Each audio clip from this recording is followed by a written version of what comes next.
கிறிஸ்து இயேசுவுக்குள் அன்பான சகோதர சகோதரிகளே, இன்றைய நற்செய்தி உங்களுக்காக. இன்று மத்திய நற்செய்தி 23ஆம் அதிகாரம் 27 முதல் 32 வரை உள்ள இறை வார்த்தைகளிலே வெளிவேடக்காரரை பற்றி ஆண்டவர் தெள்ளத் தெளிவாக கூறி அவர்களை சாடுகின்றார். எவ்வாறெனில், பரிசேயர்களே, மறைநூல் அறிஞர்களே என்று இருமுறை நற்செய்தி வாசகத்திலே ஆண்டவர் அழைக்கின்றார். அதாவது, மறைநூலை நிரம்ப கற்றவர்கள், ஆண்டவரின் கட்டளைகளை சிறு வயது முதலே முழுமையாக கடைபிடிக்கிறவர்கள் பரிசேயர்கள்.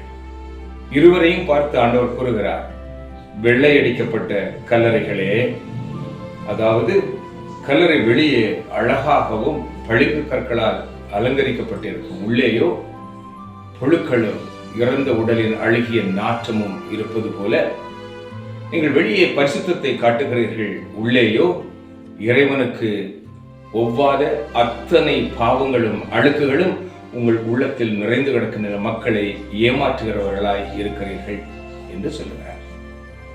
அன்பானவர்களே, இன்று அரசியல் தலைவர்களாகட்டும், ஆன்மீகத்தில் நான் என்ற அகந்தையுடன் சுற்றித் திரிகின்ற போதகர்கள், ஊழியர்களாகட்டும், யாராயினும் ஆண்டவர் சொல்லுகின்ற இந்த ஓமை மிக மிக பொருந்தும். உத்தமமான அர்ப்பணமுள்ள ஊழியர்களை ஆண்டவர் இன்றும் அரவணைத்து கரம் பிடித்து வழிநடத்திக் கொண்டிருக்கின்றார், ஒரு சந்தேகமும் இல்லை. ஆனால் வெளிவிடமிடுகின்ற இந்த ஆத்மா நாற்றம் எடுத்த வெளியிலே அலங்கரிக்கப்பட்ட கல்லறைகளை போன்ற அநேகர் அரசியல்வாதிகளும் இறை ஊழியர்களும் ஆண்டவரால் கண்டிக்கப்படுவதன் காரணம், உலக பொருளுக்காக, ஆசைகளுக்காக, பண ஆசை, பொருளாசை, இன்னும் பொன்னாசை, அவ்வளவு ஆசைகளையும் சுமந்து கொண்டு இறைப்பணி செய்கின்றோம் என்று வேடமிடும் வேடதாரிகள் ஆண்டவர் எல்லாவற்றையும் அறிந்திருக்கிறார். சொல்லுவார்கள், பணத்தை முன்வைத்து ஊழியம் செய்யாதீர்கள் என்று வாயால் சொல்லுவார்கள். ஆனால் ஒவ்வொரு மாதமும் காணிக்கை கணக்கு பார்க்கப்படும். ஏன் குறைந்தது, ஏன் காணிக்கை இல்லை என்று கணக்கு பார்க்கப்படுகின்றது. வெளிவேடம் போதனை நாம் ஆன்மாவை முன்வைத்து ஓட வேண்டும் என்று, ஆனால் செயலோ பணம் எங்கே என்று.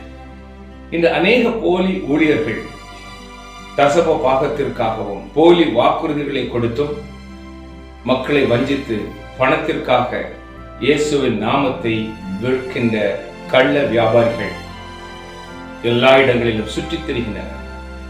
அன்பானவர்களே, ஆண்டவர் இவர்களை கண்டிக்கின்றார். இதைத்தான் புனித பவுல் முதல் வாசகத்திலே 2 தெசலோனிக்கர் 3ஆம் அதிகாரம் 6 முதல் 18 வரை உள்ள இறை வார்த்தைகளிலே, சோம்பி திரிகிறவர்களை ஐயோ கேடு, நாங்கள் வாழ்கின்ற முறைமையின்படி வாழாமல் உழைக்காதவன் எவனும் உண்ணலாகாது என்ற கட்டளையை நீங்கள் நினைவு கூறுங்கள். நீங்கள் உழைப்பதில்லை, மக்களை வஞ்சித்து அதில் வருவாயை பெருக்கி நீங்களும் உங்கள் குடும்பங்களும் உண்ணுகிறீர்கள். அநேக போதகர்கள் இந்த ஊழியத்திலே இயேசுவின் பெயரை விற்பனை செய்வதன் மூலம் கிடைக்கின்ற ஊதியத்திலே வீடுகள், கார், பங்களா, பிள்ளைகளை அயல்நாட்டில் படிக்க வைப்பது என்று எத்தனை ஆடம்பர வாழ்க்கை. ஆண்டவர் என்ன சொன்னார்? மிதியடி, ஒரு தோள்பை, ஒரு கைத்தடி, 2 ஆடைகள் கூட எடுக்கக்கூடாது, அவன்தான் சீடன் என்று சொன்னார்.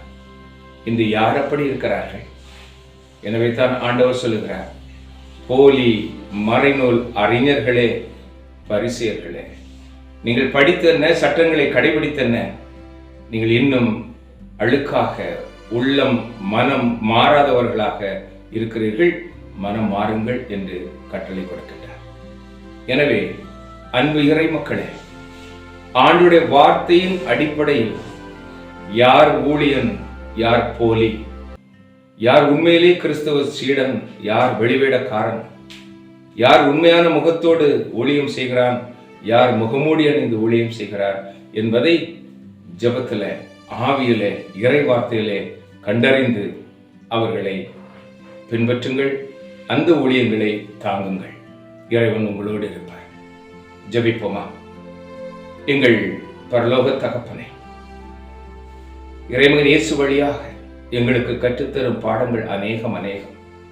இன்று அப்பா, சமூக வாழ்க்கையில் ஈடுபட்டு இருக்கும் அரசியல்வாதிகள் வெள்ளுடையில் வந்து உள்ளே அழகையின் குணம் கண்டு மக்களை வஞ்சிக்கின்ற கூட்டமாக இருக்கின்றதப்பா.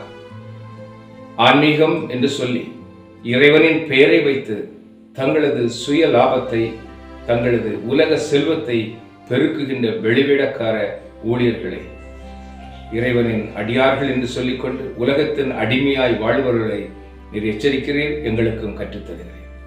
எங்களுக்கு ஆவி நிறைவை தாங்கப்பா.